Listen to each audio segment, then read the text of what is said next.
rolling. All right. Today, guys, we have on a very, very, very special guest. I don't think anyone that listens to this podcast doesn't know who he is. Is where I got my start. Joe fucking DeFranco, literally my big brother in the fucking industry. The guy that I started with, I grew with, I developed with, and then, you know, had to separate from to go off on my own. And he's doing his thing, I'm doing my thing, and we're still fucking talking. And this has been long waited for both of us and all our listeners. I'm so excited to have Joe D on this podcast right now, and I'm kind of like speechless right now. I'm in awe of the situation. It's fucking weird. It's definitely been, well, thank you for the intro, and it's great to see you and Brooker. It's been freaking forever, but it's been way too long. We were just talking before you started recording, and I don't know, maybe a good lesson right off the bat is like, life is short and it goes fast and we only get to do it once. And now that I'm getting older, I really realize like it's very important to, and I suck at it. Like I'm the worst at what I'm about to say, but like getting together with old friends and keeping in contact. We were just saying how once I had kids, I had twins. Between work and, you know, when you're an entrepreneur, you're always busy, like your brain is always going. And then the little free time I had then went 100% to my kids. And then next thing you know, you blink and my kids are 10 years old. We're saying you're 30, 35, I'm going to be 46. Like and I'm talking to myself right now. You really do need to prioritize these type of things, like sitting down with people you grew up with and meant a lot in your life, to just take the time and go to lunch, or, you know, even if it's a podcast where other people could listen in on, I'm still excited just to sit down and bullshit with you guys, because I haven't sat down and just talked with you for, you know, I can't tell you how long it's been. So yeah, life goes too fast. You got to prioritize the shit that's truly important. When we're on our last days, you're not going to remember the fucking email that you needed to get to, or you know, the work that you missed out on. It's the relationship. So I'm trying to get better at it myself. So to give you guys an idea of how close Joe and I were, I don't think in that 10-year span that I was at DeFrancos that I spent more time with any other human. Like that included my girlfriend who became my wife, my family, my best friends. I was in the gym that fucking much. I saw Joe easily 5 days a week, easily, sometimes 6, and occasionally fucking 7. I was there. Was I the first person there when your kids were born? Well, yeah, like besides my parents, but like gym goers, yes. Yeah. I mean, shit. I was a wingman for you and Ashley. We were, you know, like we were there when for each other during fucking breakups. Yeah. It's the amount of fucking time that Joe and I spent together. It was, I mean, during my development, it was fucking huge. It was paramount. So it's insane. Honestly, a 10-year span. I don't think that I knew. And then from that to literally, like both of us now, you once you moved the gym to Texas, and I opened the gym that was originally in Waldwick, which is funny, where you fucking opened up your first gym. We barely got to speak. So we went completely cold turkey for years. Yeah. Literally years. And we exchange text messages now here and there, but I mean, life just gets in the fucking way of life. It's horrible. My college roommates were thinking the same. We had the same conversation. Knuckles? Yeah. Like, and I lived with 9 guys in college, and like all 9 of us were super close, like lived together for 5 years. To your same point, didn't go a day without seeing each other, without, you know, everything, you know, when you're in college, you share every good, bad, you know, experience together. And I still consider them like brothers to me, but who lives in different countries. You know, they got families, and everyone's just all over the country, all over the world. And like, it's been 10 years since I've seen them. It's a text message here and there. When we do get together, we pick up right where we left off.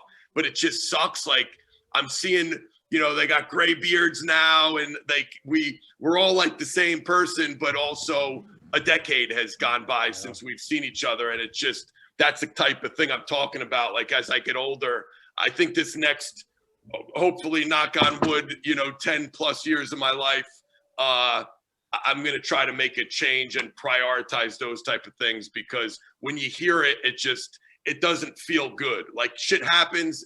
It is life. We all got to make a living. And then you get your own family and you got to prioritize them. But man, the relationships are everything, and you can't let them slide, because time goes too fast. And like, to your point, next thing you know, 5-10 years goes by and you're like, what the hell happened? Yeah. And it's so difficult too. I mean, because obviously DeFrancos has been world renowned for, I mean, forever. I mean, it was the first place. 20 years. Yeah. Right. Years it's been world renowned. And all of the interesting people that you've met and worked with throughout the years. I mean, you've had people from all around the world travel to see you. I mean, people like myself, you know, come over to see you guys, and that completely altered the trajectory of my life too. So it's also difficult because there's only 24 hours in the day. I mean, like you said, you got your other priorities, you're working your tits off anyway all the time. So to keep in touch with everyone, it's just it's so difficult, mate. It is so difficult. But it also, I appreciate you saying that, because it does also feel very good when like someone like you who came in as an intern, and I never even thought of it that way, but like, that's where you end up meeting Mike, and now you guys are still doing a podcast together. Like, to have a small little piece that the gym that I started in a storage closet, which feels like 100 years ago, did really, I say it a lot, but like, so I guess I don't think about it, but it really did change a lot of people's lives for the better. Like, the amount of kids that I trained when they were in high school that now have their own gym and are very successful training people, and like, they're mentors to now hundreds of younger kids. And like, you and Mike's relationship, that's very, very cool to me. And that's something I am proud of, to have like a little small piece of, hey, that thing you started that nobody had really known, you know, wasn't doing it before. You kind of created something out of nothing, and it changed all these lives. That feels good. And that's more important to me, I think, at this point, than any pro athlete I trained or any of that. Like, that's cool to know that you kind of affected people's livelihood. Very cool. Oh, no doubt. And I mean, that's the people that you know about, that you've met face to face. But I mean, all of those old articles that I know, I'd gone through a bunch. And also, I mean, how many views of some of the old stuff, like West Side for Skinny Bastard? I mean, how many click and views has that had nowadays? I mean, it must be mind-boggling to think about how many people have read your work. Yeah, I don't even, again, I guess to the point of kind of being busy and engrossed in the day-to-day, I never go back and look at that stuff. But yeah, I'm sure it seems like everyone that I meet will tell me, oh yeah, of course I read that article, or I knew about you. I just had, did you have Ben Patrick, Knees Over Toes guy? Yeah. Yeah, great dude. I started following his work and like really loved like his passion and the stuff he was doing. And then I had him on my podcast and had no idea when I contacted him. I didn't even know if he was going to get back to me. And he was like, holy shit, dude, I followed you. Like, I idolized you when I was in high school. I was watching all the DeFrancos Gym videos. And so like that kind of stuff is very cool. Now he's a guy making a lot of noise and doing a lot of positive stuff in the industry. Yeah. But when he was a 14-year-old kid, you know, he's watching freaking Guadango doing box jumps and dragging sleds. Yeah. And now that affected him, and look what he's doing. Yep. So yeah, it's cool, man. The impact that all that stuff has had. Yeah, and it's just hilarious because a bunch of guys just lifting some barbells, right? A bunch of knuckleheads, man. Yeah. And videos of me fucking puking in the bushes. You know what I mean? Eating, smelling salts, whacking yourself in the face. Ryan Hoffer eating the wasabi. Wasabi, like all the problem was we're actually too much ahead of our time, because now people, if we were doing that, like now guys are making millions of dollars on YouTube, like the big YouTubers. We were 10 years early. Otherwise, shit, all of our careers might have been different. It might have been just making videos still, you know, making bank on YouTube videos, but we were about 5-10 years too soon. Dude, I say this all the time. We fucking missed out. Our gym would have been, I mean, we were at different, I say we, like it was us, well, you know. You live there, yeah. Yeah, what we had there, I mean, the things that we missed out on, it was insane. It was insane the amount of things that we started that should be, I mean, the box jump video, did we have the first box jump video on the fucking internet? If it wasn't, it was the first popular one that people actually watched. Yeah. It was the first viral fucking video. Like that's insane. The amount of things that stemmed from that gym that we just fucking missed out. And people tell me all the time, like, yo, that DeFranco is an insane marketer. I said, no, he's not. Yeah, that's the thing. No, you guys were fucking good. You knew what you were doing. We had no idea. We were fucking cavemen. We didn't even know how to upload shit to a fucking YouTube page. We had to have people do it for us. We took remember the picture of us with Triple H? We took it with the flip cam. Yeah, it was a video. It was a video that we had to do a still shot of because we were fucking retarded. We couldn't figure anything out. Even your box jump video, the backstory behind that, I don't even know if you would remember this because you were so like in the zone of you know, lunatic training, and every now and then we would butt heads because I would be like, no, Mike, you're fucking done. Like, you're done. And you'd always want to do more grip work, another set, you know. So on that day, you had done some crazy box jump already, and I was like, that was the highest I'd ever seen. Back then, like a 40-inch box jump was insane. It was like, holy shit, you know, whatever we're doing is working. We're building freaks over here.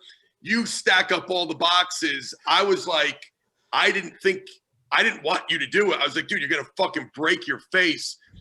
Don't do it. I kept telling you no. And Corey Smith was there.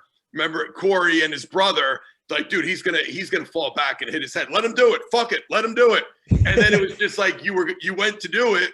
And it's like, hey, Mayswell, if he gets hurt, we're going to get it on camera. We're going to get it on film. And then you did it. And that's like, I'm shocked. They're all shocked in the background. But that wasn't some planned marketing thing. That was me telling you, stop, you're done for the day. And you're like, fuck it, I think I got another set in me. And I'm like, all right, if you kill yourself, I'm going to have evidence that I told you not to do this. And it turns out to be the freaking like world's greatest, most viral box jump video of all time. But that's a sneak peek behind our master marketing. It was like an argument, and I'm just going to film this in case you get hurt. Johnny fucking one more. Yeah. You were definitely Johnny one more. So, all right. Since the start of FreakStrength, which, by the way, again, another thing that wouldn't have, I mean, you see this jersey behind me, you know, like this wouldn't have been possible without DeFrancos Gym. It just, none of this would have been possible without that start. I wouldn't have, I mean, I had Devin McCourty downstairs. You remember him from St. Joe? Yeah, I remember when they were in high school. That was like the rival, you know, St. Joe's kids in the store. They never came to the storage closet, but all the St. Joe's kids were coming at that time. Yeah, dude. I've had Devin McCourty for 6 years now, and he's been in the NFL now for 12 years, going on year 12 or going on year 13. Crazy. Like, none of this would have occurred without starting off where I started off. Are you kidding? And you set the foundation, not just for personal training, not just for warehouse gyms, but for legitimizing personal training. Like, I remember, well, I'm not going to tell the story. Maybe I'll let you tell the story if you want the story told. But way back when you fucking started and people said, no, this wasn't possible. Like, you know, so, and you made it possible, and you made a living off of being a meathead back in the day. Like, there was no such thing. There was one-on-one personal training. And then we started the fucking group training thing. Yep. Which you had, like, I don't know, 3-4 people in a group. And then when we got to that big ass space, I started having people show up late and it fucked up the group. So it's like, oh, fuck it. We just have this slot. And then we started developing the customized group training where everyone was kind of doing their own fucking thing at the same time. And that's exactly what I do here now. So, I mean, without the foundation from you, I wouldn't have any of the auto regulation training that I have. Wouldn't have any of it because you started it. No one was doing it before you. Yeah, it is. And I appreciate you saying that. It's freaking amazing. What you're doing now is awesome. Like how you've just kind of kept the ball and fucking ran with it, and now doing your thing and growing that and developing your own name is amazing.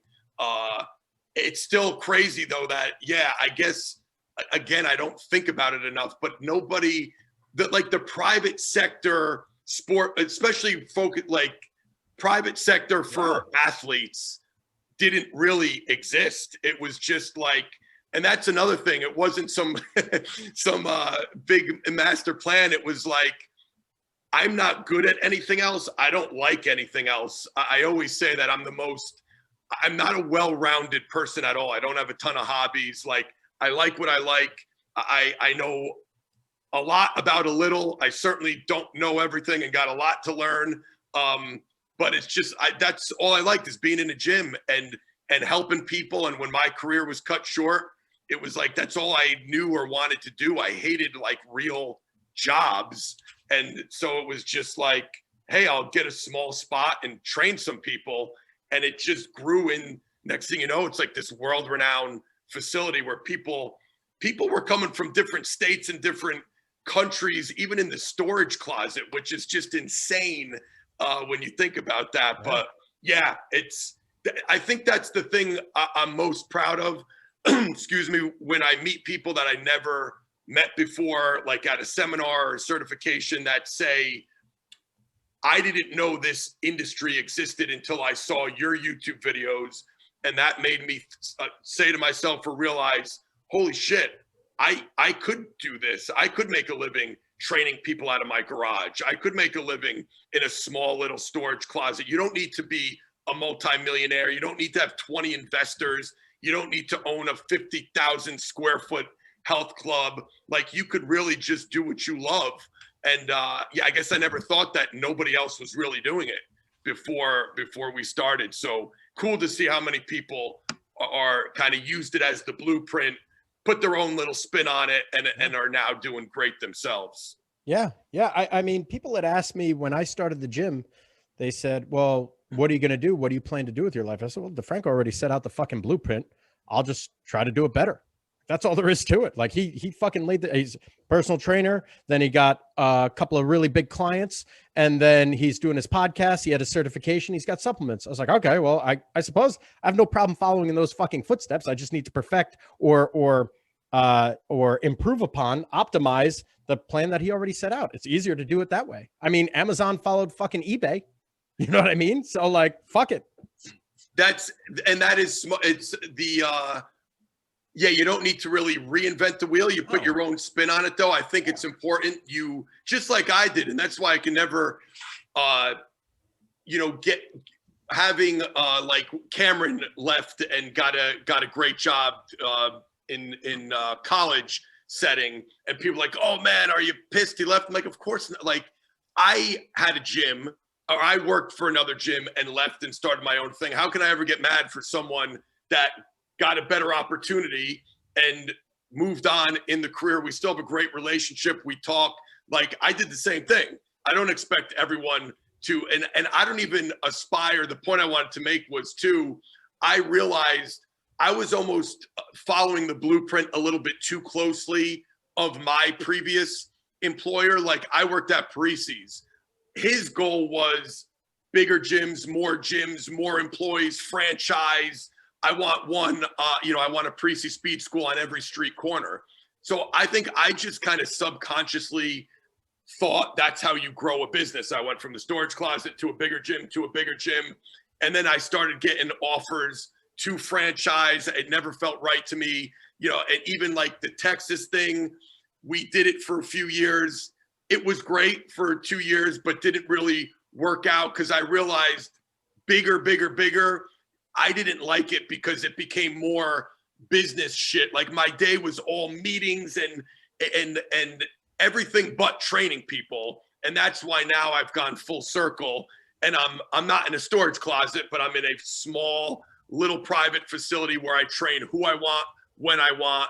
And I grew my business with those other things you mentioned, a certification, a membership website, a little private supplement line. So I have, multiple revenue streams, but it's not 20 different facilities and 1,000 different employees and headaches. It's more of like a solopreneur, smaller approach, which I like better. You might not, like I said, Bill Parisi at the time was more into more facilities, and nothing's right or wrong. I think you learn from the person you initially worked from, take what's useful, the old Bruce Lee approach, discard what's not for you, where you try to improve certain things, and then you put your own spin on it. And that's what you're doing.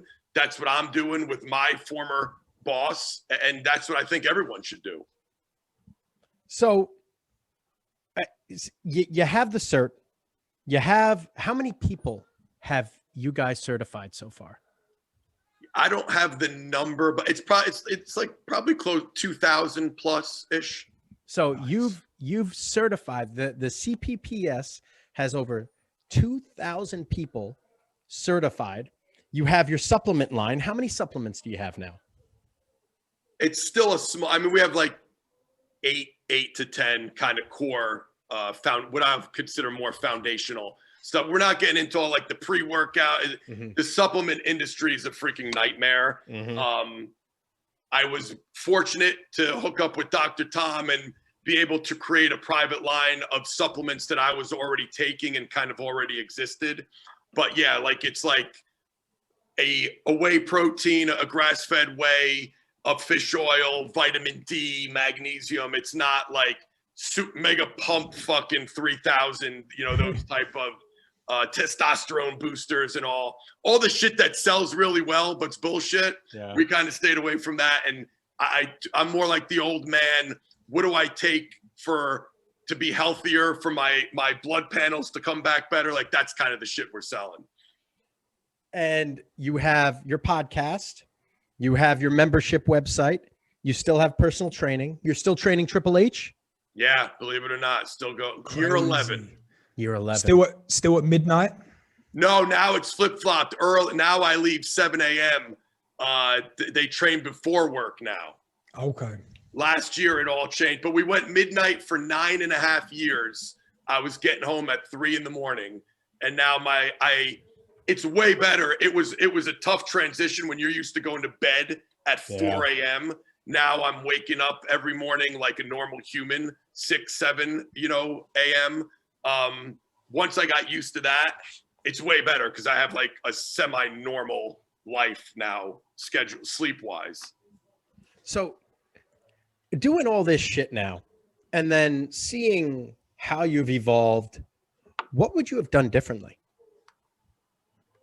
I don't think the only if it was one of I would say nothing. I feel like, I'm not saying I did everything right, but I think the mistakes, you learn along the way, and I think it's all valuable. You learn from that stuff. But if you were to ask that question, like if you could go back and how we are today in 2021, if you could turn back the clock and now Joe DeFranco's 20 years old, getting into the industry, what would I do? Like what we just talked about, I would definitely go all in on the YouTube thing. Like I would have a small gym. Yeah. I'd keep the gym small, all the same shit we did. But the first employee I hired would be a fucking intern that would follow me around with the camera, kind of like we were doing, but more thought behind it instead of just random shit.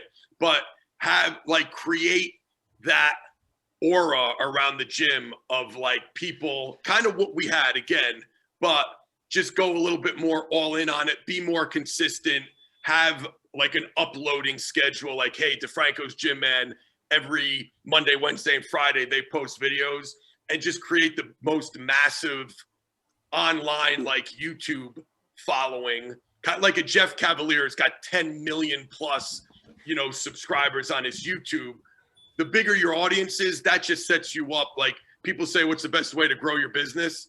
First thing, grow your audience. The bigger your audience, that's more people that you have access to. Then you could do, like some kind of an app or something where you could reach more people and not just, the in-person training is great. And I think I will always do that because I enjoy it. But growing your business by just training more and more people, though it requires too much of your time and energy. That's what I love about the podcast. Like, we could have this conversation right now and it's unlimited, the amount of people who could listen in and learn from it. Same thing with like the DeFranco Insider membership site.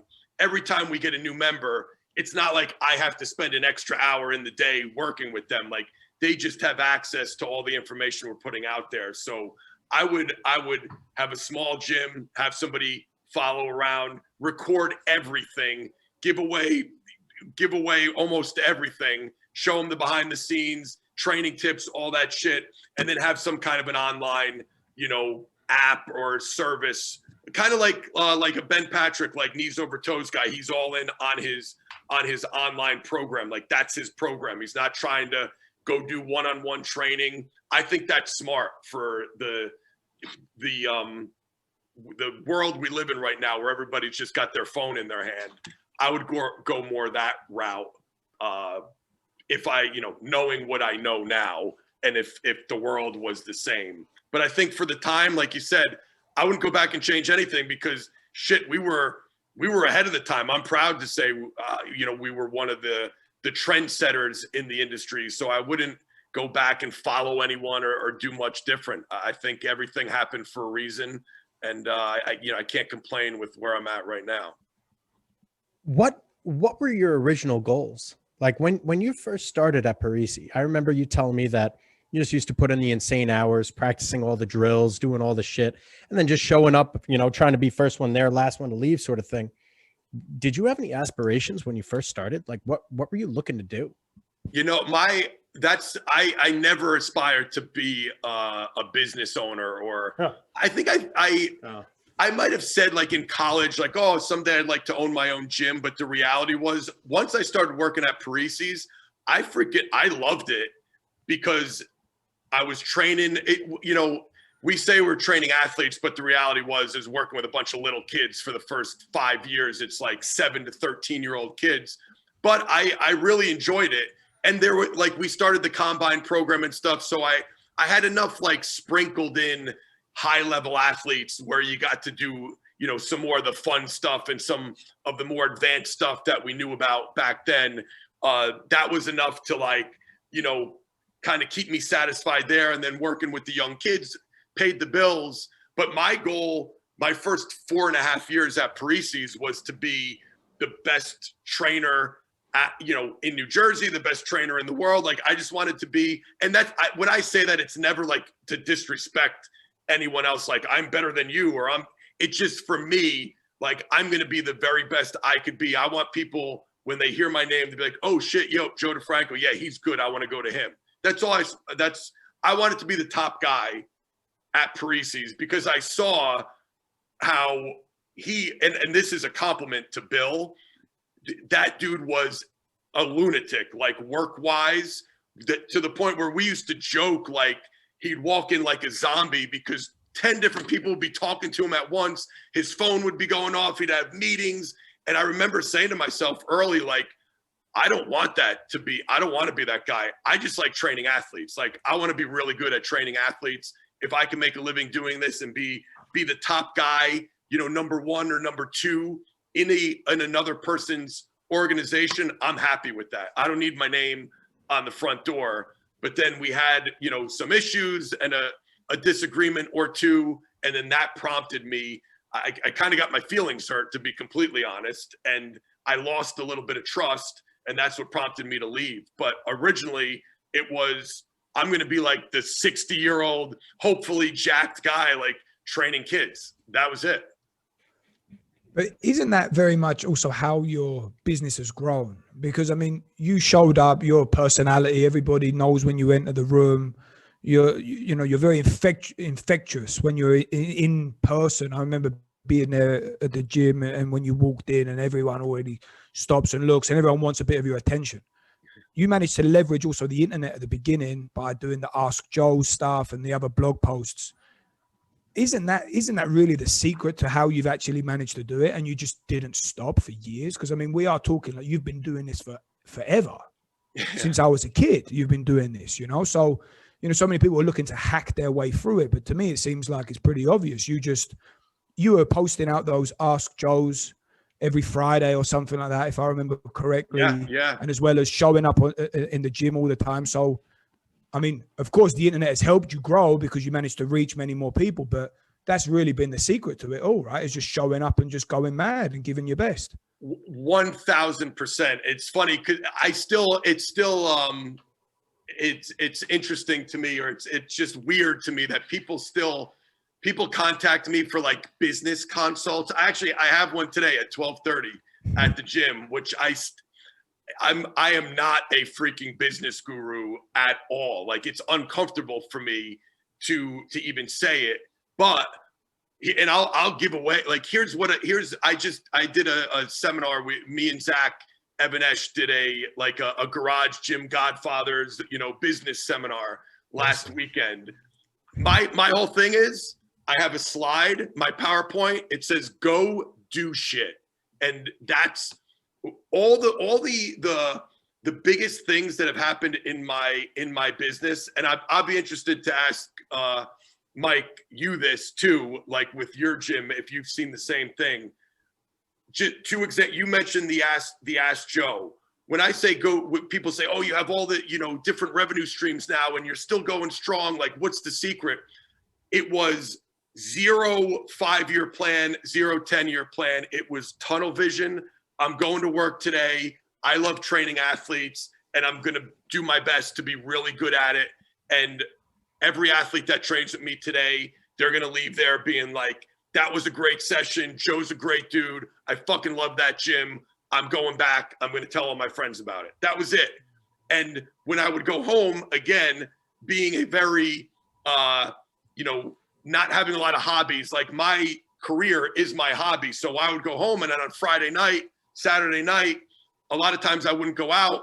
I would answer free emails. Like, I'd answer people's emails, and then I'd put them on my Ask Joe for free just because I enjoyed helping people. So not getting paid, doing a whole bunch of shit for free.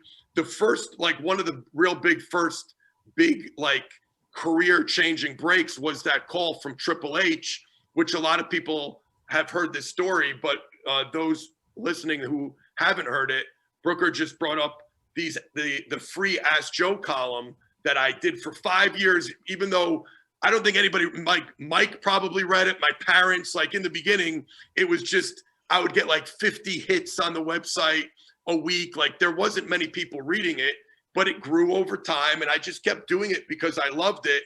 And then 11 years or eight years from the time I posted those, a famous guy happened to have shoulder surgery, and he's searching the internet for, like, you know, how to train like an athlete, you know, shoulder warm up. I forget what he said he was searching, but my Ask Joe column popped up. He read some advice that I gave someone back in 2002 on a free blog. He did it. He, like, whatever, I don't know what the advice was. It might've been an exercise, a warm up, something. He felt better. He went back, he read more of the Q&A, took some of the advice, and he said, like, all the things he read and tried worked better for him than, like, the trainer he was going to at the time. That prompts him to call the gym. And here we are 11 years later. It changed the whole course of my business.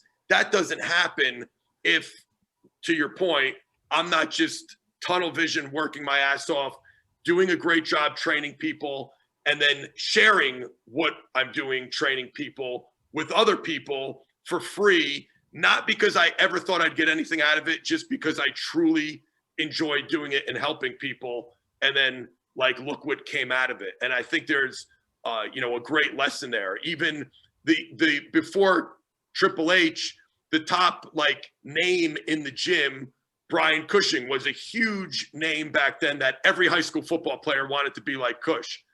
Cush came because Mike knows there's a kid, Chris Higgins, one of the OGs, with Mike that trained in the storage closet, RIP, great kid, unfortunately no longer with us, but my very first client, I trained him, and he wasn't good. Like, he wasn't a great athlete, but he happened to go to Bergen Catholic High School, was friends with Brian Cushing. Brian Cushing sees Chris transform, starts to get jacked, always wearing a DeFrancos Gym t-shirt. He comes in with this kid to the gym one day. That changes the course of our business. So it's all these like career-changing, business-changing opportunities weren't any kind of a master plan. It was me kind of staying true to my core values, like who I am and what I like to do. I'm a coach, and I love coaching and helping people. And I just went to work every day and did that. And by doing that, opportunities came about. I can't stop fucking laughing. Every story, everything that you say, it brings me back to like another fucking place, another time. And I just think about that time where everyone circled around EA when he was in fucking Odyssey. Oh my God. Oh man. Dude, and remember the old gym when the bathroom flooded? And then the whole gym the Vornado was just spreading the smell of shit in the entire fucking back room. Yeah, people don't, the infamous storage closet we always talk about, the wall that was separating this other room. What a lot of people don't know is the other room was the men's bathroom. So our bench press was literally a foot from the toilet. There's just a wall separating it.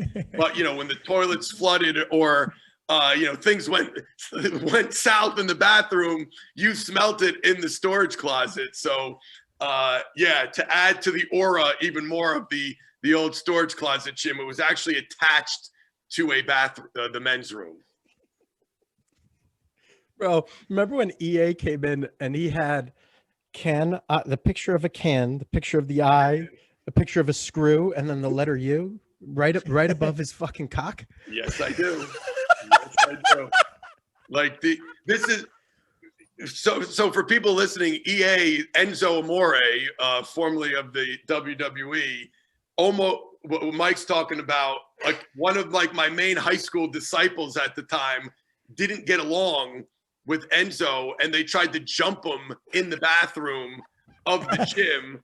Which, it's just funny because now, this kid went on to become a WWE wrestler, and he's, well-known dude. But like, that's what he was doing at 15, getting jumped at DeFrancos Gym. That's how he actually started coming to I remember he said, I wanted to train with you earlier, but you trained a bunch of kids who were always trying to jump me. So I didn't want to come in the back room. It's mad though, because of course everything's coming through the gym from you. Yeah. And then like you've met, a crazy guy like that who, God knows, he had all this energy and all this creative madness or genius, whatever you want to call it. Oh my God. Thank God that someone like Triple H was then in touch with you, because then you've been able to give him, a boost. Yeah. A life. I mean, that what was it? Mickey Blue Eyes? What was that original video that he did? Do you remember? Where he was standing on by the bridge. Oh, yeah, because he's Sinatra. Frankie wasn't in New York. He was looking at it, right? His original promo that got him the gig. Yes. Bro, is that the amount? I mean, it's so hard for me to pay attention to every word that you're saying during this fucking podcast, because whenever you like give like one little bit of information, my mind just starts fucking wandering. And I just can't. I mean, remember his buddy fucking Jeff Vasha when what did he, as a high school kid, he hit 225 for like fucking 27 reps or something stupid like that. Yeah. He was, nobody could appreciate all the stories more than you, because you were there for the, every step of the way. But how crazy is it? In the freaking storage closet, I think there turned out to be 7 kids that I trained in high school that ended up, or 6 that went to the NFL, and then EA went to the WWE. But like Vinny Churchill and Augie Hoffman were in high school when I worked at Parisi's, but then they came, when I had my own business, but kind of like technically still worked with them in high school. Like even that, how many gyms could say like there were 6 high school kids that ended up going to the NFL in a gym that was literally a closet. Like it's just crazy how it really was a kind of a once in a lifetime thing, place. You almost wouldn't be able to duplicate that. It was just all the stars aligned and just crazy shit happened, man. Yeah. And I mean, that's what inspired me. By the way, I would have been content being a number 2 in one regard or another, whether it was at DeFranco's or working for fucking Buddy. One of the two, those are my 2 paths for the rest of my fucking career. I had never, ever wanted to open a gym because towards the end of the place in Wyckoff, you'd walk in every fucking day. You're on the fucking phone. That's you saw with me what I saw with Bill Parisi, and you start being like, I don't want to be that guy. That sucks. Yeah, I got to deal with the business. I got to deal with all that shit. No way. I'd rather be the world's best number fucking 2 at a fucking kick-ass facility. And even then, I remember I had so many opportunities to open up a facility where people are like, hey, we'll front the money. We'll do this. I said, no, fuck no. Why would I do that? Like I'm fine where I am. And then when I ended up opening up my spot, I remember saying, no, we're going to keep this as small as humanly possible, because I had a guy, Alan Roth. You remember Jesse Roth's dad? Yes. Yeah. So Alan Roth was my first PT. And this guy ended up selling his PT clinics for mega money, like big money. He crushed it. But all his PT clinics were the size of the fucking storage closet. And I remember talking to you when you were in the second location, the 2,500 square foot place in Wyckoff, and we were packed. And we were looking around, is when you had the other trainers there too. And we were looking around, and I said, man, you must be printing money. He goes, man, I remember you said I made more money in the storage closet than I do here. It's not about what you make. It's about what you don't spend. Exactly. And then when we went to the big spot, I said, fuck, like this is a nightmare. This is a headache that's just not worth fucking having. So my first place in Waldwick was 1,000 square feet. And then we couldn't sustain life there. Like it was too fucking small. So I knocked the wall down and made it 1,500. So we had a little running lane. I was content staying there for the rest of my fucking life. And they ended up kicking us out because the landlord was a douche. But now my goal, I've had multiple opportunities to franchise. Like given the guys that I have now, you could imagine the calls that I get. Like you got them. No way. Absolutely not. Stay as small. Like I don't want to be a fucking businessman. I don't even want to be the owner. I want to be the number 2 where I don't have to worry about this shit. What's your goal though, as far as like, so what would, like business growth be for you then? Like, do you have any ideas of what you want to do if it's not like more facilities or bigger facilities? I have guys here now. I have 4 or 5 guys. 4, 1, 2, 3, 4. I have 5 guys here now that I would love for all of them to generate a very comfortable living here. Right. And as far as me, like scaling it, well, I look at them, they're all, they're all another revenue stream for me. Right. So each guy that I have here, they're all, no one's an independent contractor. And no one here is at my gym is a employee either. They're all their own owner.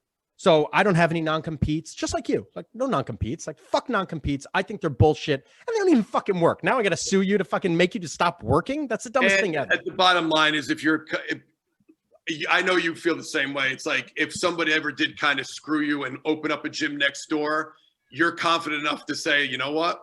Open up next door. My guys are going to stay with me. Like, and not just that, like you could learn the recipe, but you don't know why I'm fucking putting them in this order. You know what I mean? Like same equipment and like, yeah, I know a couple people who, tried to duplicate the look, but it ain't as easy as just buying the same equipment and copying a few workouts that you saw a clip of online. Yeah, I get it. Yeah. So I try to treat my guys not just fair, but more than fair.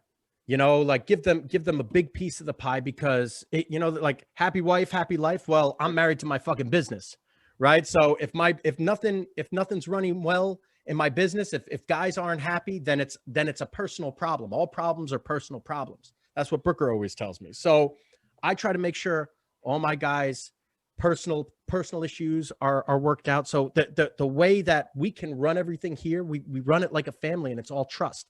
They pay me. I don't pay any of them. So they could be stealing from me, but that's on them. That's their sins. It's not mine.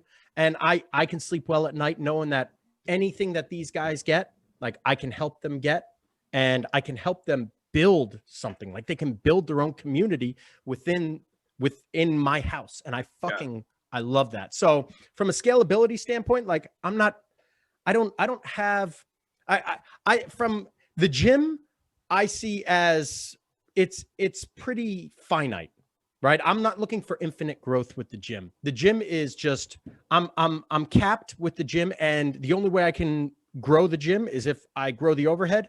And I've seen guys crushed by overhead. That's the last thing that I want to fucking do. Overhead's a murderer. So fuck that. No way. I get anxiety at night about overhead. Fuck that. No, I remember your stories. No way. No way. So from that, our scalability comes from, I mean, if we even need to scale, but our scalability comes from the internet. It comes from podcasting. It comes from Instagram, and it comes from sponsorships that we get, you know, like with people that have products that want to pay us to try things out or anything like that. Like that's what we'll do. And again, will I be a mega millionaire? No. But will I live comfortably doing what I want to do with limited headaches? Yeah, and I'm cool with that, you know? That to me, that's my definition of success right there. Doing what you love for a living without having any financial stress.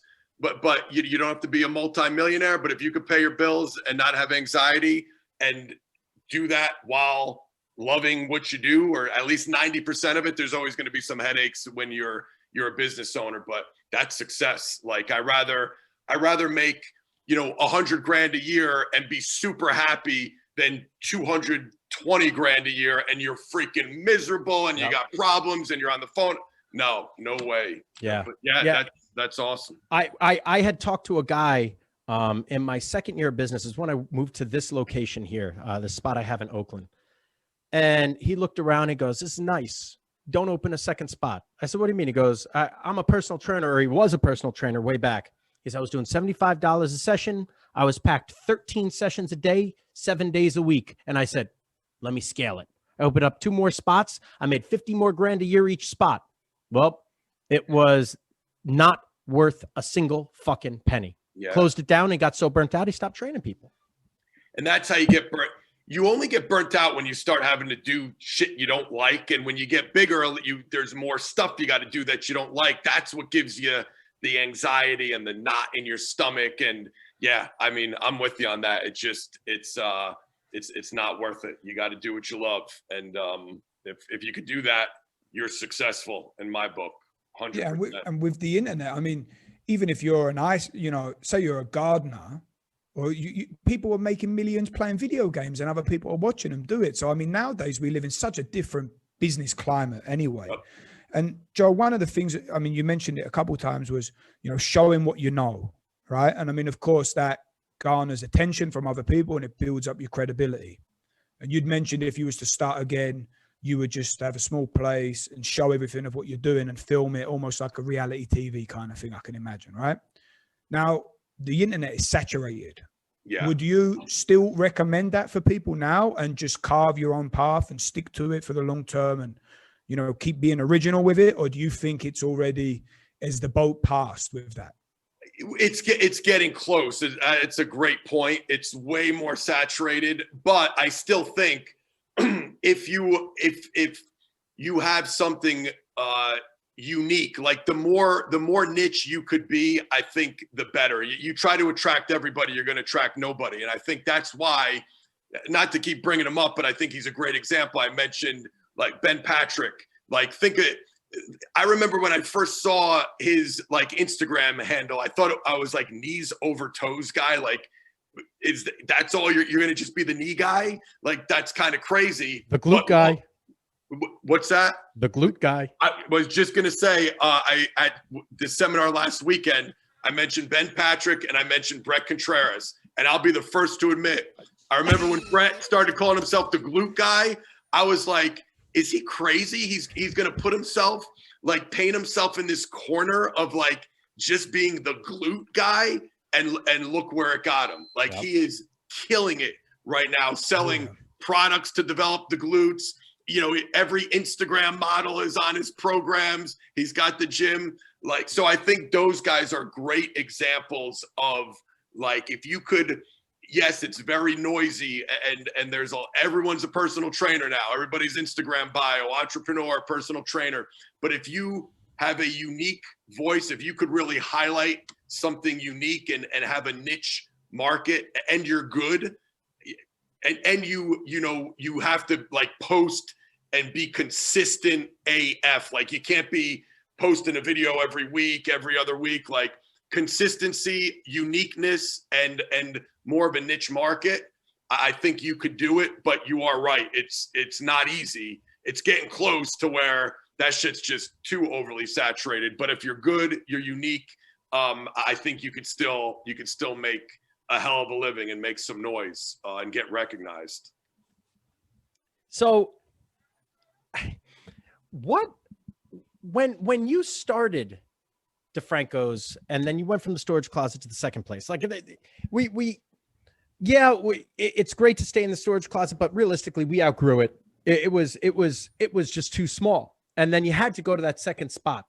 What made you go from the second spot to the third spot? 2,500 to 5,000. Oh, you know what? I probably wouldn't have, but the nudge was the reality show at the time. That's when they filmed the sizzle reel or whatever you call it of the reality show.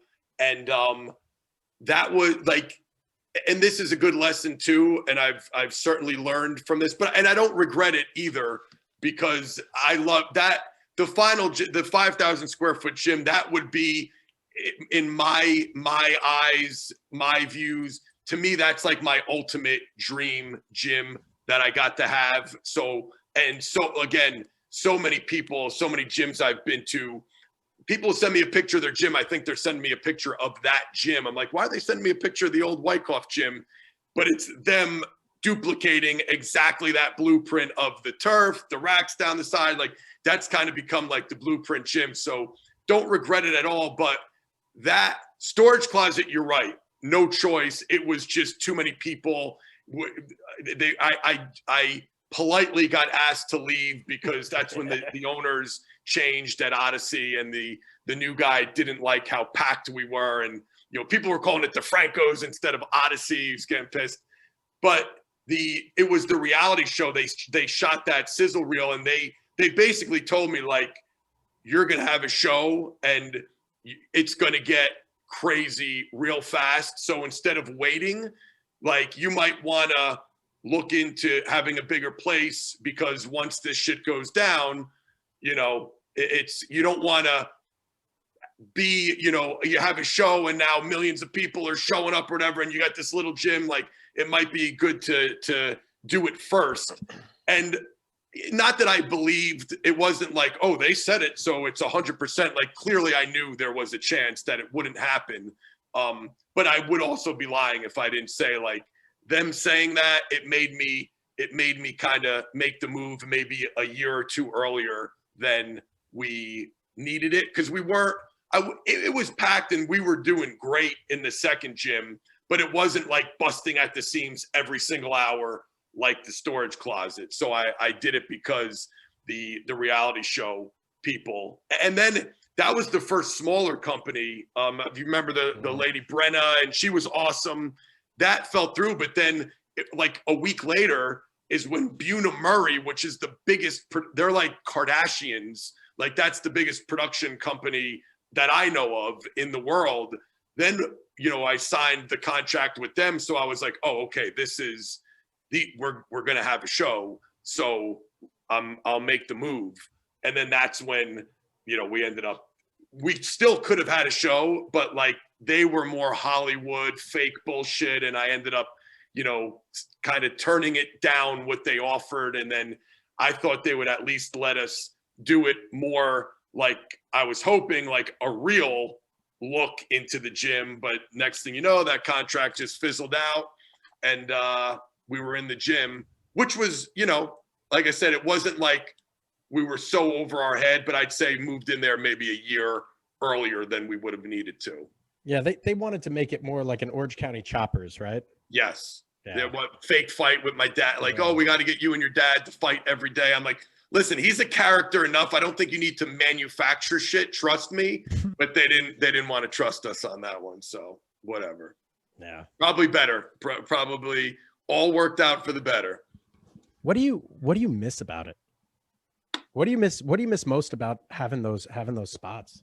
With Brooker, dude, I got goosebumps and I got the thing I missed the most that I get like a little bit sad when Brooker, when we first started talking, when you said, oh, I remember you walking in the gym and everybody would, you know, come up to you or want your attention. The thing I miss most is walking into the gym in the morning and like seeing everyone that was there and giving everybody a bro hug and shaking their hands. Like you guys would have I had like the 10:30 crew because I was doing, that's when I was doing the Triple H midnight workout. So I was like the last trainer usually to get there. You guys would start at like 8 or 9. I'd get in at 10:30. So the gym was pretty much packed when I would get there, especially like during the summer months. But looking back, like I didn't talk about little things that when you get older, you look back and be like, I kind of miss that. Walking into the gym and just seeing everybody, giving them a bro hug, you know, a quick little bullshit before you started the training. That's like the little thing, as stupid as it might sound, that I miss the most about having the gym. That's awesome. That's cool. See, go. No. So it's funny, like with me, like now sitting back every now and then, I try to reflect a little bit. And I've said this on the podcast before. One of the things that I actually loved was it's funny, was the complete opposite. I came to the gym one day and it was packed and people looked at me as like, who the fuck is this homeless guy? Like they didn't know who the fuck I was, some of them. Right. And I'm there every day. I'm there majority of the time every day, but there were new people in, they didn't know who I was. They didn't come here because of me or because of my name. They came because of the FreakStrength. And then I saw later that day a kid with the FreakStrength shirt on. I looked at him, I said, great shirt. He goes, who are you? Yeah. Like that stuff like that. That's what I fucking would miss. Well, yeah, Absolutely. from a business growth standpoint, that's like a different type of thing. That's awesome that, you know, your brand has grown and it doesn't need you there every second. That is a great feeling. But the people part of it that, not so much. I don't want people to misunderstand me. Not like they're like, oh, that's Joe DeFranco. It was more just seeing everybody. Cause like we said, now freaking with life and kids, I went from seeing everybody every day to like not seeing and talking to anyone or just a text message here and there. So I just miss like walking in and saying, what's up to you and Keith and, you know, all the NFL guys and what'd you do this weekend? Like just, you get everybody's, you know, quick little story of what they did the night before the weekend. I just always enjoyed like the relationship aspect of it. But yeah, certainly shit. Like there were sometimes when you get there and like to have the whole gym to yourself also is when it was like the rare occurrence when it was just quiet and you could get a workout without anyone bothering you. That is, that was fun too. But I just always, the relationship aspect of it was definitely the best. Brooker, go say what you're going to say. No, I was just going to say, I mean, you managed to build a tribe, you know, everyone was proud to be there. You know, everybody that come in, it was high energy. I mean, there was it was just a breeding ground of just, you know, of great dudes, you know. And I mean, think about I know we said it already, but all the fascinating characters. I mean, I was only there one summer, but I got to meet people I'll never forget, you know. And I mean, let alone over the years too. Joe, what's it? I mean, of course, it's always a hard question to ask because then you're like, oh, I feel bad if I miss people out. But who are some of the other big characters you remember? Because I never got to meet him, but I remember from the videos. Was his name Deontay? Who's the guy? Dion in the Strong documentary. Right. Exactly. Because that kind of guy, man, you know. Yeah, there's so many like crazy characters that you think when you, but I mean, listen, I'm not just saying this because it's your podcast, but obviously Mike was a huge character in the gym. We used to joke when I started doing like seminars and stuff. I would joke, like I remember doing one in Canada and they're asking about fucking like Mike and box jumping and is he really an asshole? And like, it's just like that. It really was almost like, if anybody listened to, I was a big Howard Stern fan growing up, and you know, it was Howard Stern's show, but like all the characters that would come on the show were like, are what really made the show, you know? And I felt like that's what the gym was. Yeah, it might've been my gym, and I appreciate all the nice things people say, but the cast of characters, like Mike in high school was a freaking character. And, you know, EA, Enzo there, you know, being there, bringing in his own freaking music. Every year when I did the combine training, you would always get an interesting cast of characters. Like a Dion Anderson, you will never meet someone like him. I just thought of him the other day when DMX died. He's the first guy I thought of. Because remember, he loved DMX so much. He got so crazy. You weren't allowed to play DMX unless you wanted him to like murder someone, or like it was like he was I remember he tried to break the squat record, but he wanted to squat 666 pounds. That was the only time he let us play DMX, because he's like, dude, I get so fired up. I don't trust what I will do. So like, yeah, like those type of characters, man, you just can't, you can't write a better story if it was a movie than those type of dudes. But just so many people. Just think about it. I started in 2002. We're in 2021. I can't even, we'd have to do 10 podcasts for me to list all the characters and people that came through those doors. I was thinking of finding a bunch of old pictures from the back room and say, hey, Joe, I'm going to show you a bunch of pictures and you tell me a story right away. But I mean, dude, our podcast, people have been asking for this podcast to go down, and we haven't even scratched the surface of the shit that we could talk about. So we got to get to some of the Instagram questions that people had. The most, I mean, there were so many asshole questions. Why does he call you? Why does he call you an asshole? Is he really an asshole? So I'm going to ask you this question was a loaded question. It got asked a lot. What was it like mentoring Mike? Oh my God. Yeah. So answer that. Yeah. And guys, keep in mind, I have apologized to Joe since me leaving, since me starting FreakStrength and stuff, for me being such a fucking asshole and being immature over the years. So I have apologized for my behavior in the past. I'll tell you what, though, it's a great question, but I'll give you here's the two words that popped into my head: frustrating, but also very rewarding, because you might know Mike now, freaking well-known, world-renowned trainer, intelligent dude, like he's worked his ass off to get to where he is. But Mike in high school was just, he said it, like one more rep, he was the one more guy. So we were like, people look back and they go, oh, dude, DeFrancos, you used to do crazy shit. Like you were extreme and all this.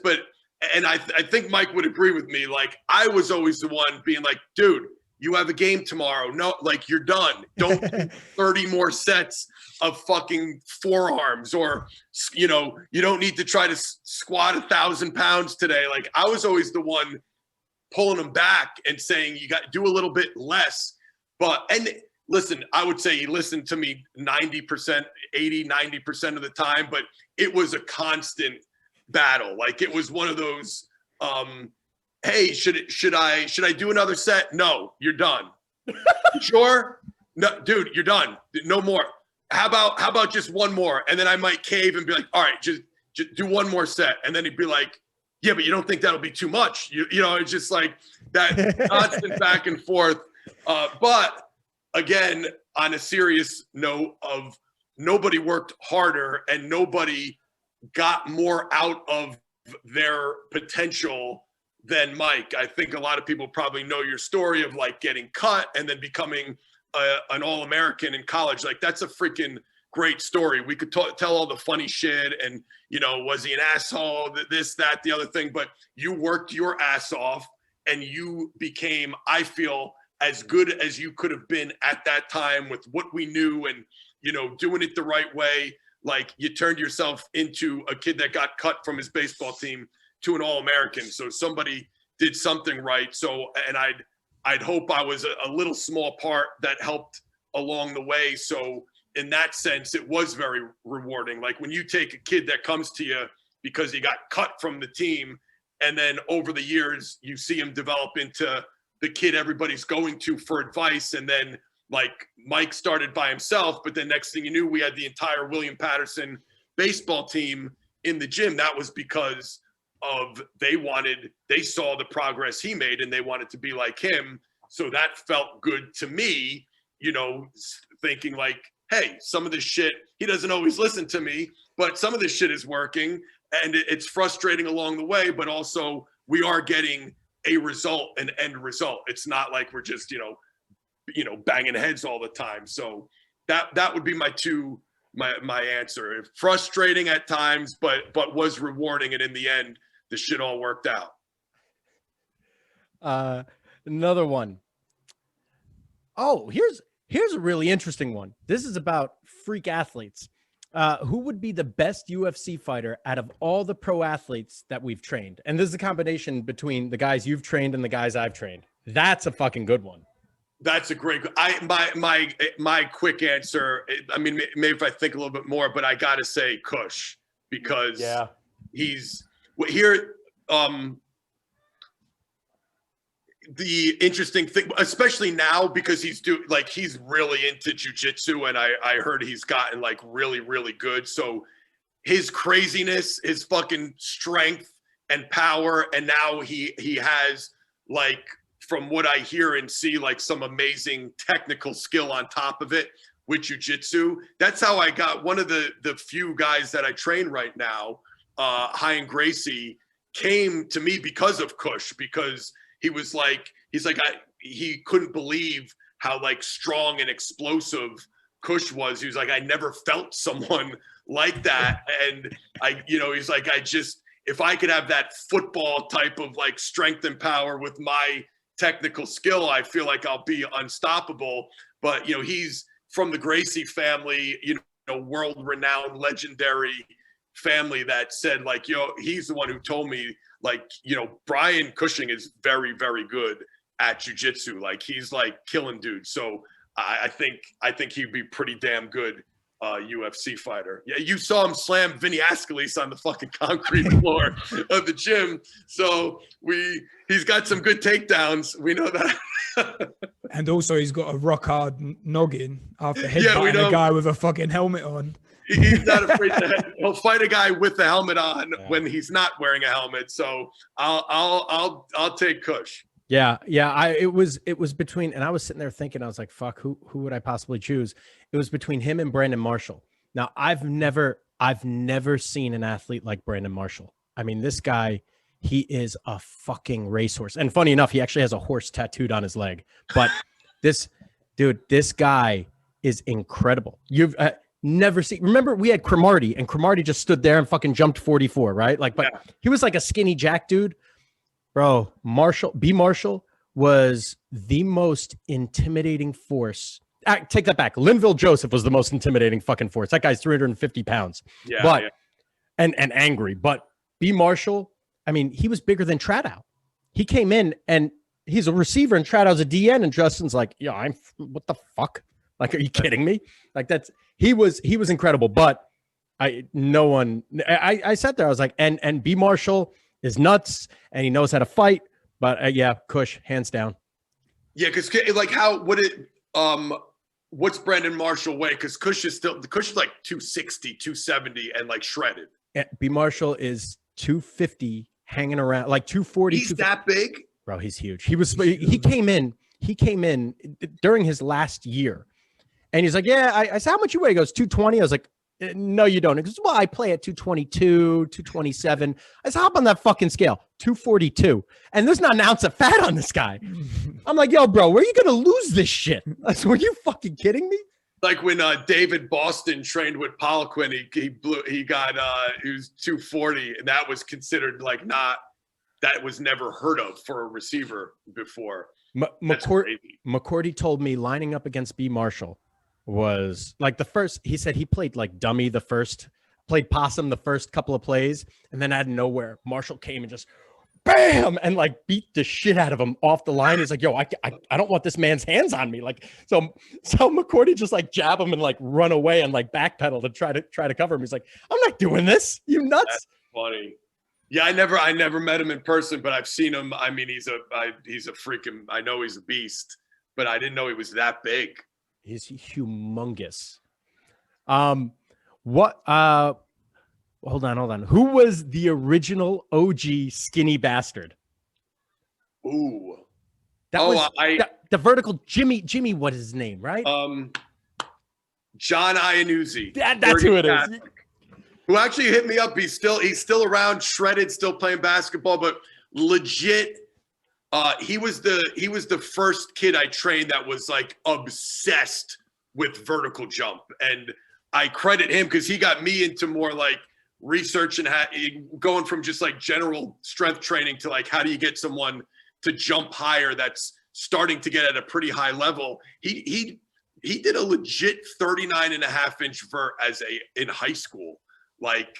And he was another very similar to you that like not like the most genetically gifted dude, like just very average on the basketball team, but worked his ass off. I remember him telling me he would wake up early, and I don't know if he took like 1,000 free throws before he'd go to school, and then he'd come home and do like ball handling drills, and then he'd come to the gym. But I love working with dudes like that are so dedicated, and then you see the results. But yeah, he was just like a skinny, weak kid that turned him. So that he was that's what prompted the West Side for Skinny Bastards article. He was the very first one. John Iannuzzi. Great question. You know who I thought of? White boy. White. That's another thing. Like, what the fuck was his name? If you put a gun to my head and threatened my kids, like I couldn't tell you this. And it's just, this is what's wrong. Not to get political, but like, now everyone's so sensitive about shit. We called the kid, his name was, we didn't know his real name. We called him White Boy because like, I think it's one of the first sessions he came to, all the other kids in the group happened to be black. So he was like the only white kid. But meanwhile, like we're all white, but we just called him White Boy. And literally that was his name. It stuck. And to this day, I don't know the kid's real name. But he was like, here's the great part. Nobody was offended. We all fucking laugh about it. And, it's funny now, God forbid. Imagine, you have a gym and you're like, oh, yeah, the white kid, he's white. He's White Boy. Like, you can't do that shit anymore. So one of the coolest questions that come in, what's your favorite memory of coaching together? Ooh. I know mine. Right on. My favorite time coaching together was Hogan's draft class. Yeah, I was just gonna say that because that was like I was trying to think of like a dual effort because we all kind of we're all under the same roof, but you got your own clients. But he's the first guy that was Mike was like with me hand in hand with that like combine NFL class working together. So he's definitely the best example story of like starting in the gym. He was another storage closet guy in high school, 2 sports star.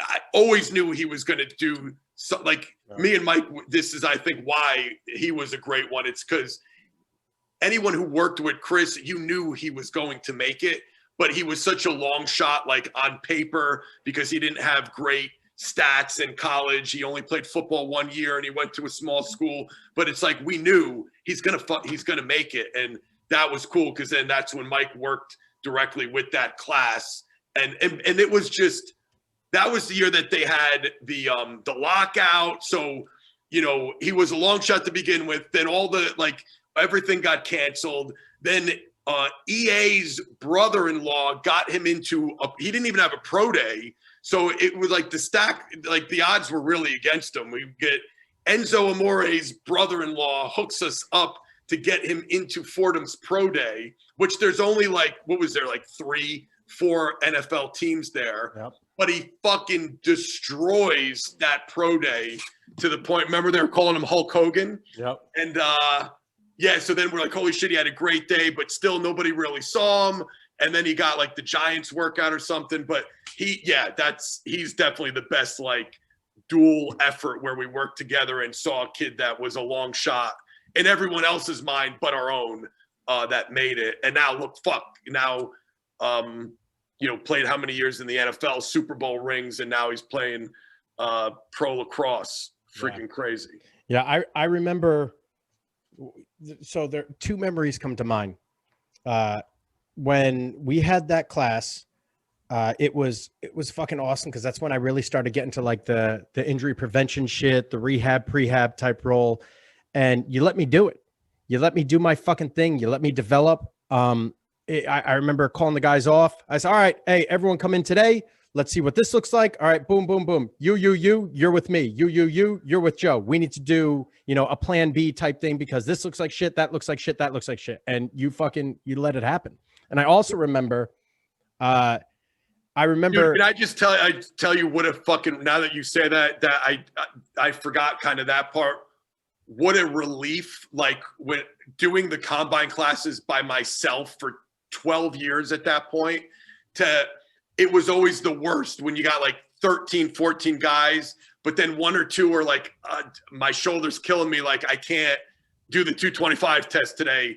And now you got to work with them, but you got 12 other guys. So that was a huge help and relief when it was okay, you guys who can't do this, go with Mike. I'll do this. Such a fucking weight off my shoulders. For anyone listening, if you're trying to do shit all yourself, that was one of my, it took me 10 years, but to finally get some help, it's such a great feeling when you have someone you could trust and work with. But yeah, great point. I forgot you kind of took that role that year. And then the other thing, which in retrospect, I'm hugely grateful for, it was when I was first starting off and my clientele wasn't that big. And I remember shooting you a text and I said, fuck, man, dude, I'm really sorry, but I need to get another job as a personal trainer and have another side gig. I don't want to, but I need to. And you said, why, what's going on? I said, I'm just not making enough money. I just can't. And it wasn't like me sitting there fishing for money the whole time. I wasn't doing that, but I was just yo, listen, I don't want you to be disappointed in me, but I have to do that. And I remember I used to make $150 every paycheck which was every 2 weeks for the combine group. And you doubled it. You turned it into $300. And I do know that was before Triple H. And I do know that was when we'd moved into that big facility. You had that big fucking nut. Looking back now, I know that extra $150 a week did fucking mean something financially to you as well. So looking back on that, especially as an owner, those were two really, really great memories that I had associated with the gym. And especially we had that yin yang relationship where there was a give and the take.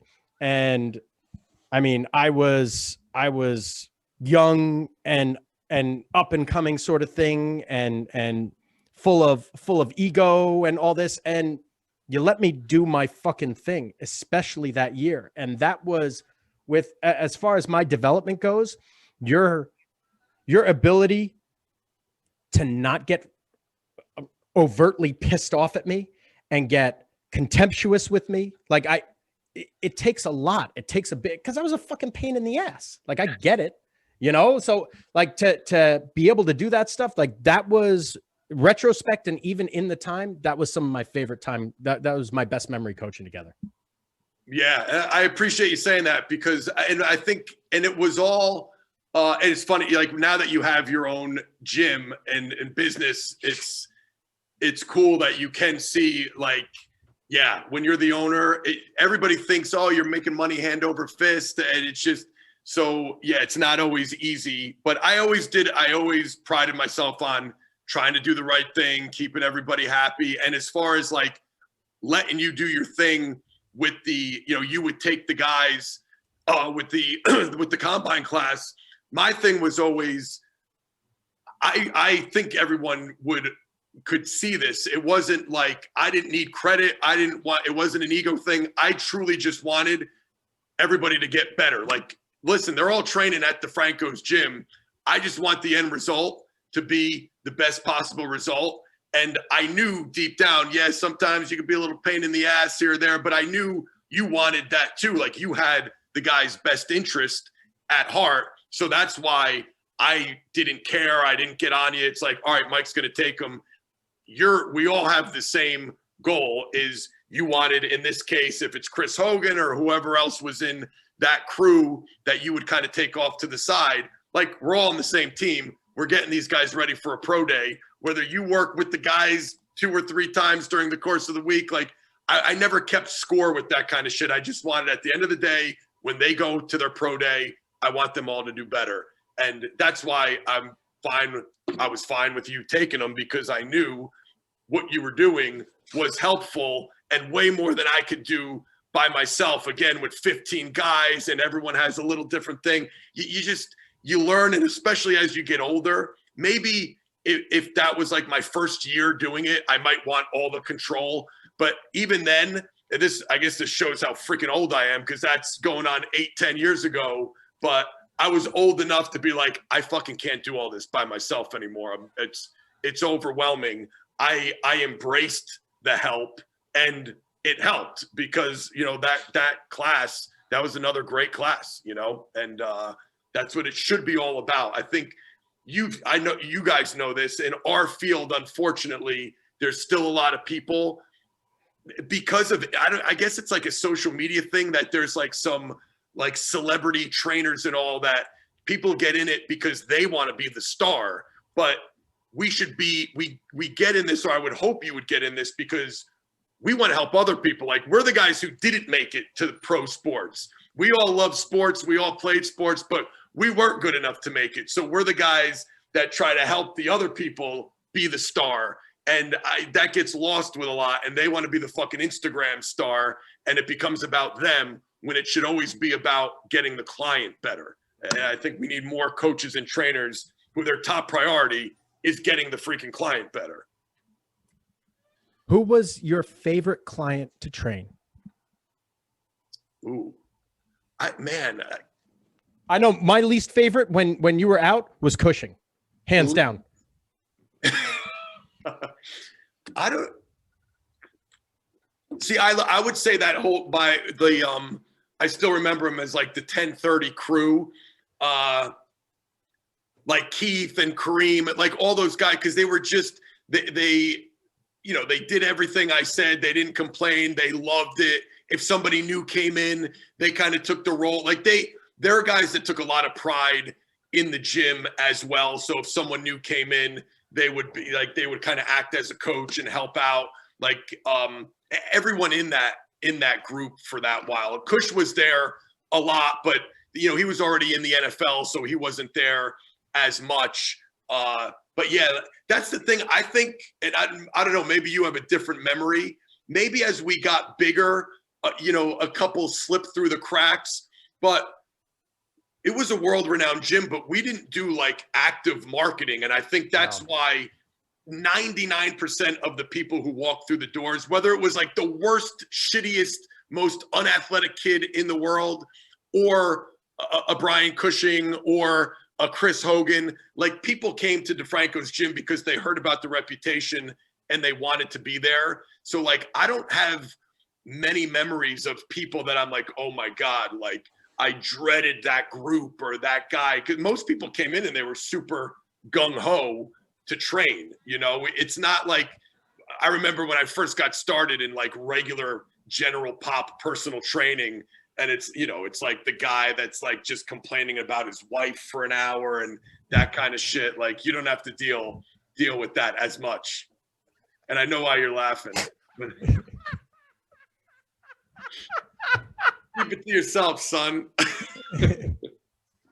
Well, but percentage speaking, we had a pretty good percentage of like fired up, gung ho people that were ready to train, and every now and then one or two would slip through the cracks that the hour session might take 2 or 3. Oh man. So apart from obviously coming back onto the Mike and Brooker Show at least a couple more times, what else is coming up for you in the future, Joe? What you planning on? Man, we're working just kind of staying what I'm doing right now. I got my hands full with the you know, my little gym. I got a few clients there. We're working on developing a youth development aspect of the CPPS certification. I've gotten kind of my passion for working with kids, I think, got brought back now that I have kids and I see I'm going to sound like such a typical dad, but like, dude, they got rid of gym class this last year. It's bad enough that they're virtual online, but they dropped phys ed altogether. They just brought it back last week, and I like a lunatic, their first gym class, my kids told me they're going to make them all run a mile. So I'm like, while I think every 9-year-old should be able to run a mile, I'm also like, that's not going to go well. You guys have done, and not my kids, thankfully, they've been somewhat active, but I'm like, in general, kids have done nothing. You could even see like all these kids I haven't seen that were in their class last year after freaking virtual schooling. Like, these little kids look like they gained 30, 40, 50 pounds in a year. It's insane. So then my kids are like, oh, we start gym next week. They're testing us in the mile. So I walked to school like a lunatic, hid behind a bush because parents aren't allowed on school property to watch the mile run. I just wanted to see if my kids, I was just praying, I hope my kids could finish and run a mile. Otherwise, I'm going to be embarrassed as hell. Thank God they finished right about middle of the pack. I would say if 30 kids were in their class, 10 dropped out after one lap, like dead, like passed out, like complaining to the teacher that they had to go to the nurse. And the other half made it 2 laps. And there was about 10 kids that finished out of 30. And my kids were like in the middle of the 10 that finished. And that's not what prompted this, but like just being around soccer and younger kids, I just felt obligated to almost go back to my roots and just go full circle to where I started and get some more quality information out there for young kids. Because I think I lost sight a little bit. Like, you feel like to make it in this industry, the best guys are working with like the pro athletes. And that's a sign that like, you know your shit and you made it to the big time. But the people that are really making the biggest difference is the younger kids. Like, look, even we're talking about, Mike, you at the beginning, you weren't 7, but like your development from 14 to 18 was way more important. Like, that's the foundation for what you're doing now. And same thing when I look back at kids that I used to work with at Parisi's from like 7 to 13, I see they're like adults now. I'll run into them at the store. Kids I trained when they were young kids. They're now married with kids of their own.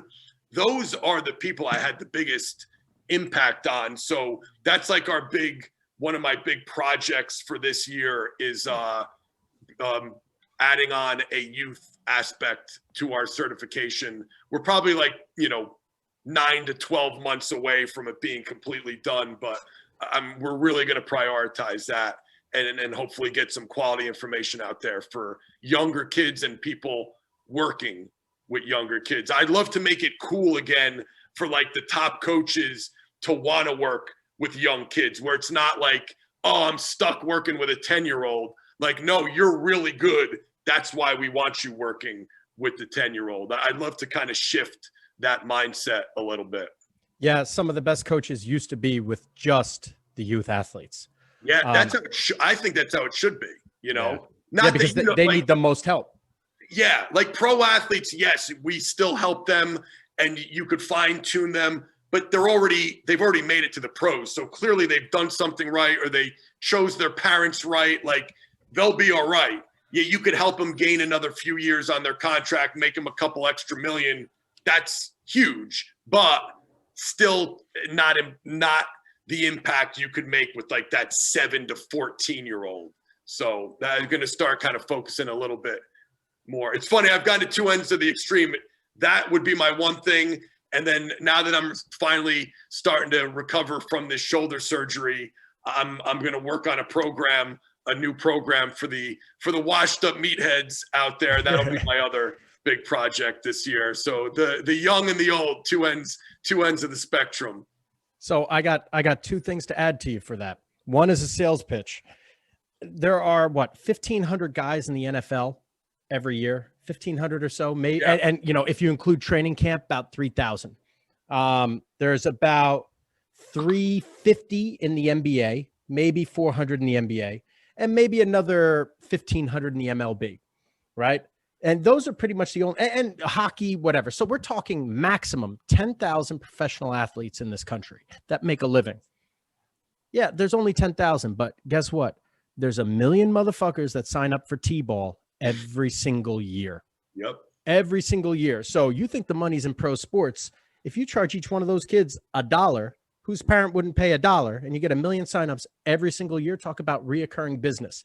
Knowing how to train youth sports, youth athletes, paramount for success, not just for physical success, but financial success. Like having youth programs, the numbers that I saw at very, very big gyms, I'll tell you off the podcast, your head will spin. It is insane what these guys are generating. The other thing, we do youth programming, youth training here, and we have tons of kids. Two things that I see nowadays that I've never seen before. Two big issues: plantar fascial issues, very tight plantar fascia with youth athletes, and thoracic and cervical spine. Shocker. Wonder why for the thoracic and cervical spine tightness. Yeah. Everyone's sitting there like this. Well, I said there's an actual diagnosis of like text neck is an actual thing. Really? Like, what the fuck? I never heard of that. Call it text neck because, you know, they're rounded over looking at your phone all day. That's a thing. To your point, not only is that a thing, which is bizarre, it's a thing for fucking 9-year-olds.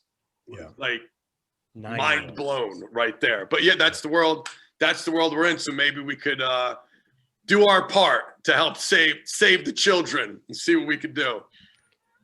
Joe, we've had you on long enough. We appreciate you taking the time, coming on and doing this with us. It was fucking awesome with this blast from the past. We're so appreciative, man. Thank you so much. Dude, freaking love you guys. We will definitely do it again. It's got to be like a 10-part series. And yeah, we'll get you on mine, and I'll be better at making shit happen, not every 10 years. And Brooker, when's your next trip to the US? Who knows right now, mate? Especially the last time I come over, I got detained for a little while too. So I'm a bit worried about. Really? Mike was waiting for me for about 6 hours. Fucking pricks. We can talk about this after the camera. But to finish it off, Joe, thank you for everything, man, and thanks so much for being on. And please, let's do this again. Definitely. Love you guys. Keep kicking ass. And yes, we'll do it again soon.